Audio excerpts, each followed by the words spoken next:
প্রবাসের মাটিতে দেশীয় সংস্কৃতি আর ঐতিহ্যের রঙে রঙিন হয়ে ওঠে মিশিগানের হবিগঞ্জ সদর সমিতির বার্ষিক বনভোজন। ওয়ারেন সিটির মিলার পার্কে গত রবিবার অনুষ্ঠিত এই আয়োজনে প্রাণবন্ত সমাগম ঘটে বিপুল সংখ্যক নারী পুরুষের।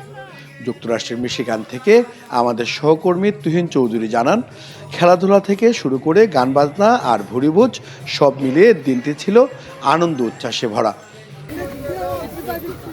খেলাধুলার নানা আয়োজনে প্রবাসী নারীরা মাতিয়ে তোলেন পুরো প্রাঙ্গণ। শিশুদের উচ্ছ্বাসও ছিল চোখে পড়ার মতো। ফুটবলে মাতেন পুরুষরাও।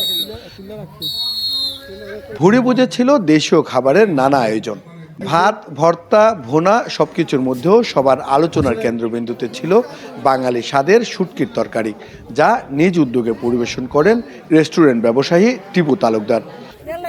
অতিথিরা বলেন, দেশীয় স্বাদের এমন আয়োজন তাদের প্রবাস জীবনে এনে দেয় বাড়ির স্মৃতি।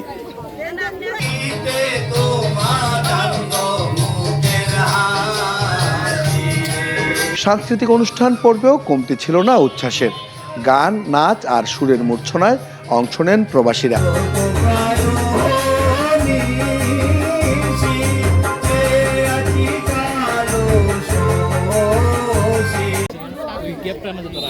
পাশাপাশি লটারি ড্র আর পুরস্কার বিতরণী অনুষ্ঠানও ছিল আনন্দঘন মুহূর্ত।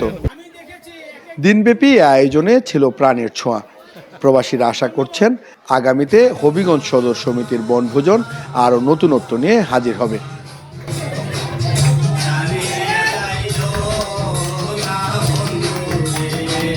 চ্যানেল 5, মিশিগান, যুক্তরাষ্ট্র।